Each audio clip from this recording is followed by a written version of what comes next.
It was 5:12 in the morning when he found her, asleep on a park bench, holding his baby. The woman he trusted most. The woman no one noticed. But what he didn't know was that this night would expose secrets buried for years and change his life forever. She wasn't supposed to be there. The baby wasn't supposed to be outside. And by the time the sun came up, everyone in that mansion would be asking the same question. Was this an act of love or something far more complicated? What began as a simple act of care would unravel a web of betrayal, love, and redemption that money could never buy. This is the story of a billionaire who had everything, a maid who had nothing, and the night that revealed what truly matters when everything falls apart. Before we dive deeper, let us know in the comments where you're watching from. We'd love to hear from you, and if you're new here, click on the subscribe button so you never miss any of our upcoming videos. Why was his baby outside that night? What drove the maid to risk everything for a child that wasn't hers? And what secret about the billionaire's family would soon be exposed?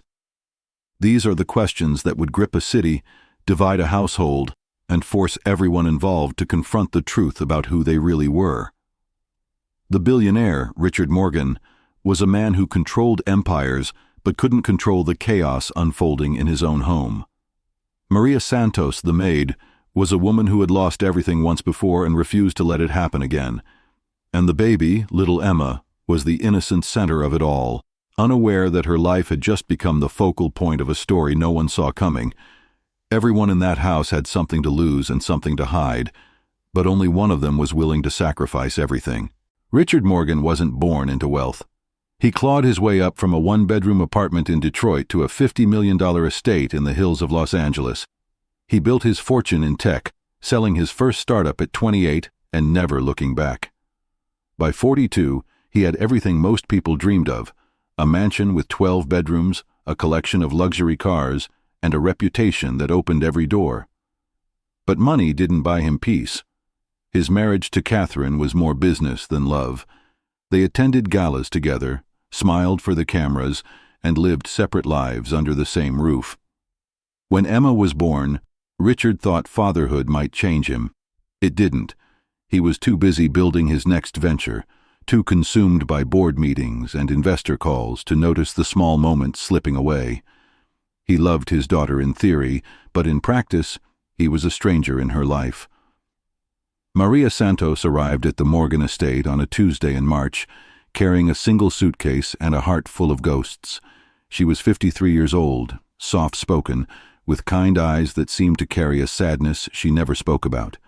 She came highly recommended by an agency that specialized in placing domestic workers in wealthy homes. Her references were impeccable. Her background check was clean, but no one knew the real reason she took the job. Maria had lost her daughter, Sophia, 12 years earlier. Sophia was only 7 when she got sick, a fever that wouldn't break, a cough that turned into pneumonia. Maria worked 2 jobs back then, cleaning houses during the day and waiting tables at night, but it still wasn't enough to afford the medicine Sophia needed. By the time Maria scraped together the money, it was too late.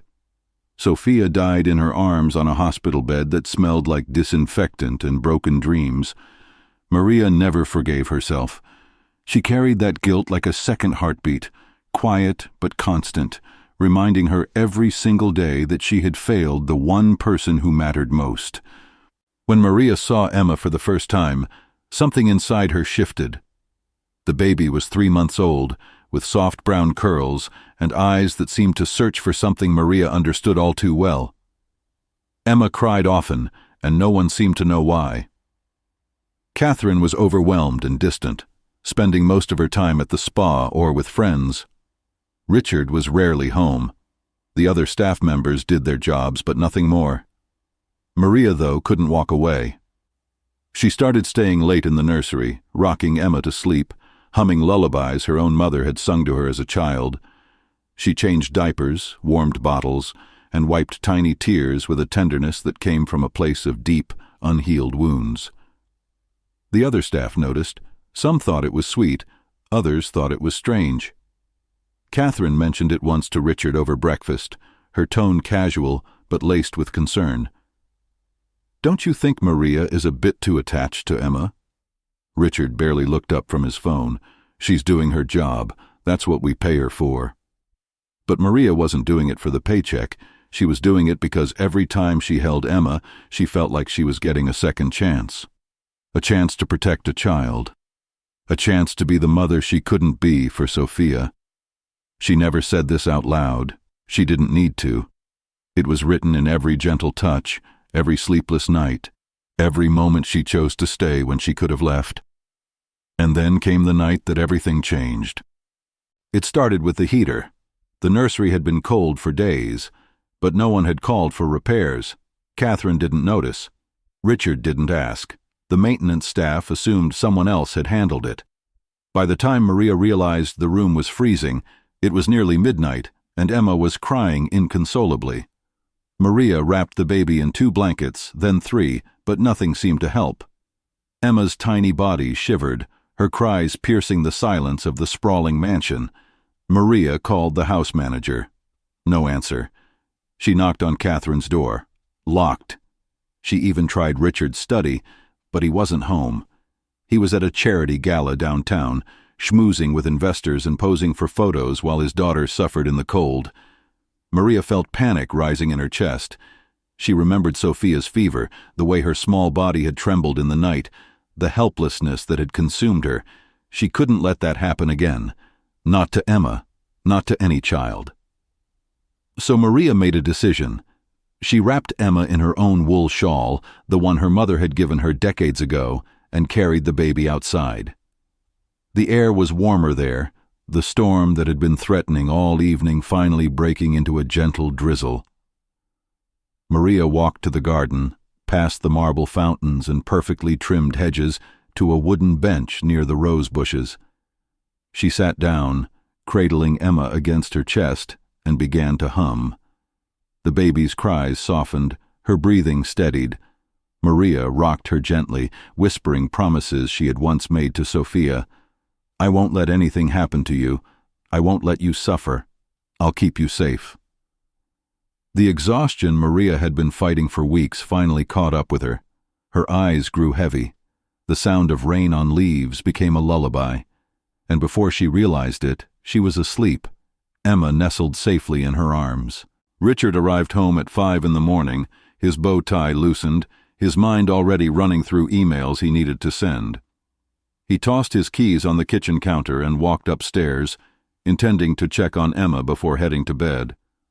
But when he opened the nursery door, the crib was empty. His heart stopped. He called out for Catherine. No response. He ran down the hall, checking every room, his pulse pounding in his ears. Then he remembered the security cameras. He pulled up the footage on his phone, his hands shaking, and saw Maria leaving through the back door with Emma in her arms. His first thought was kidnapping. His second was betrayal. He bolted outside, scanning the dark garden, and then he saw them. Maria, asleep on the bench, her head tilted back, her arms wrapped protectively around his daughter. Emma was quiet, breathing softly, her tiny hand clutching Maria's shawl. Richard stood there, frozen, unsure whether to feel relief or rage. Part of him wanted to scoop Emma up and fire Maria on the spot. But another part of him, a quieter part he rarely listened to, noticed the way Maria held his daughter, like she was the most precious thing in the world, like she would die before letting anything happen to her. He approached slowly, his footsteps crunching on the gravel path. Maria's eyes fluttered open.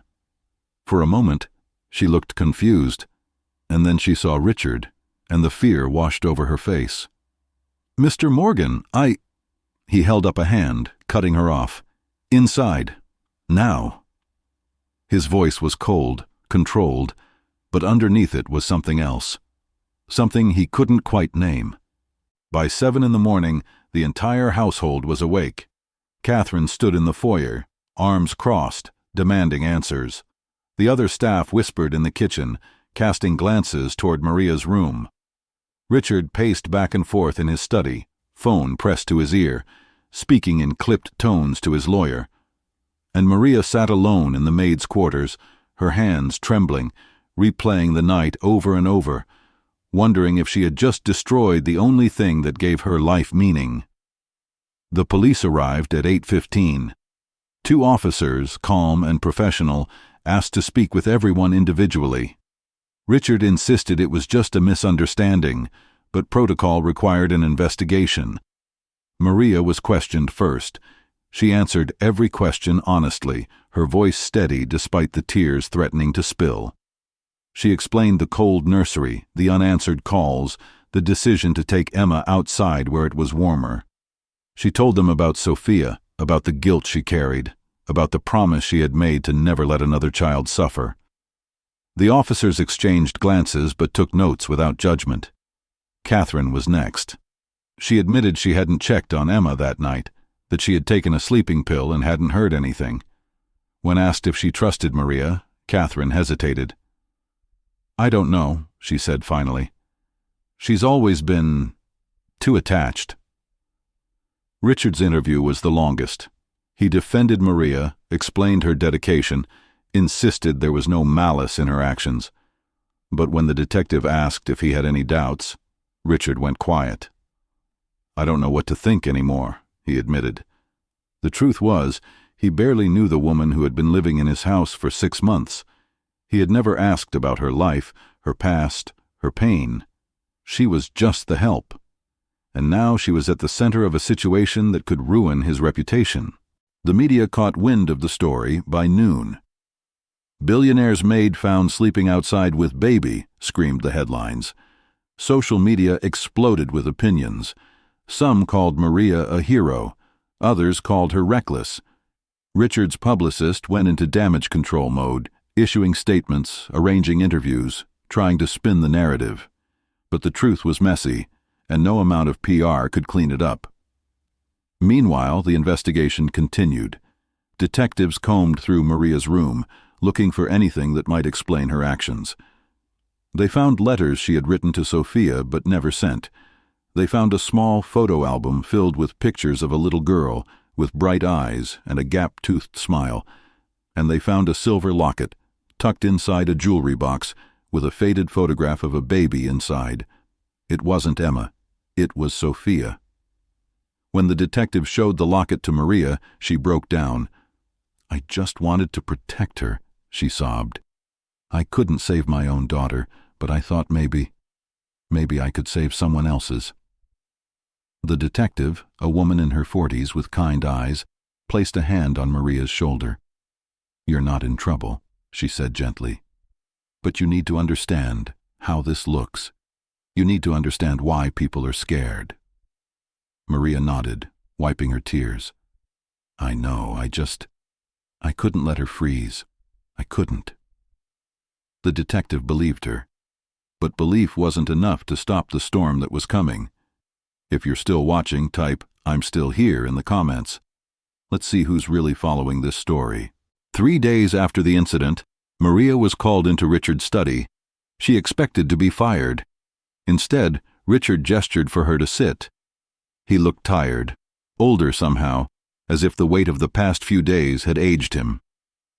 "Tell me about Sophia," he said quietly. Maria's breath caught. She hadn't expected this. She had prepared herself for anger, accusations, dismissal. But not this, not empathy. So she told him.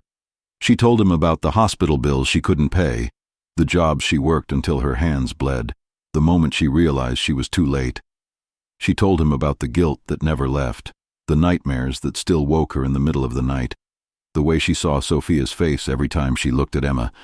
"I'm not trying to replace her," Maria said, her voice barely above a whisper. I couldn't let another child suffer, not if I could do something about it." Richard was silent for a long time. When he finally spoke, his voice was thick with emotion. "I've spent my whole life building empires," he said, "but I never stopped to think about what I was losing along the way. I have everything, Maria. Everything except the things that actually matter." He paused, his eyes meeting hers. "You risked everything for my daughter, and I wasn't even there." Maria didn't know what to say. She had never seen this side of him, this raw, unguarded version of the man who seemed untouchable. "I'm sorry," Richard continued, "for not listening, for not seeing you, for not being the father Emma deserves." He reached into his desk drawer and pulled out an envelope. "This is for you. It's not much, but it's a start." Maria opened the envelope. Inside was a check for $50,000 and a handwritten note that read, "For Sophia and for Emma." Maria's hands shook. "Mr. Morgan, I can't—" "Yes, you can," Richard interrupted gently. "And you will, because you deserve it, and because I should have done this a long time ago." Tears streamed down Maria's face. For the first time in 12 years, she felt like maybe, just maybe, she wasn't a failure. Maybe she had done something right. Maybe Sophia would be proud. Richard stood and extended his hand. "You're not just the help, Maria. You're family, and I hope you'll stay." Maria took his hand, her voice breaking as she whispered, "Thank you." But this wasn't the end, not even close. 5 years passed. Emma grew into a bright, curious child who loved stories and couldn't fall asleep without Maria's lullabies. Richard and Catherine eventually divorced, their marriage unable to survive the cracks that had always been there. But Richard changed. He stepped back from his businesses, spent more time at home, became the father he had failed to be. And Maria stayed, not as a maid, but as the grandmother Emma never had. Richard kept his promise. He established the Sophia Santos Foundation, a non-profit dedicated to helping single mothers afford health care for their children. It started small, just a few grants here and there, but it grew. Within 3 years, the foundation had helped over 2,000 families. Maria never asked for recognition, but Richard made sure her story was told. Interviews were conducted, articles were written, and slowly the narrative shifted from scandal to redemption. But Maria's health began to decline. At 60, she was diagnosed with heart disease, the years of stress and heartbreak finally catching up with her. She spent her final months surrounded by love, in a room overlooking the garden where everything had changed. Emma visited every day, reading her stories, holding her hand, promising to remember everything Maria had taught her. On a quiet Sunday morning in April, Maria passed away peacefully in her sleep. Emma, now 8 years old, placed the silver locket with Sophia's picture on her grandmother's chest before the funeral. "So you can be with her again," Emma whispered through tears. At the funeral, Richard stood before a crowd of hundreds, people whose lives Maria had touched without ever seeking credit, and he said, "Maria taught me that wealth isn't measured in dollars. It's measured in the lives we change, the love we give, and the sacrifices we make for those who can't fight for themselves." He revealed that in his will, half of his estate would go to the Sophia Santos Foundation, ensuring Maria's legacy would live on for generations. As the casket was lowered into the ground, Richard placed a single white rose on top. Emma stood beside him, clutching his hand, and whispered, "She saved me, didn't she, Daddy?" Richard nodded, his voice breaking. "She saved both of us." Years later, the Morgan estate became a center for community programs, a place where families in need could find support, hope, and second chances. Emma grew up understanding that the greatest privilege in life isn't what you have, but what you give. And every year on the anniversary of Maria's death, she returned to that bench in the garden, the one where her life was saved, and she whispered a thank you to the woman who risked everything. In the end, Richard found wealth in a place he never looked, the heart of the woman who had nothing except love. So what do you think really changed him that night? Was it guilt, or was it love? Was justice truly served, or was it redemption? Let us know in the comments below. I read every single one.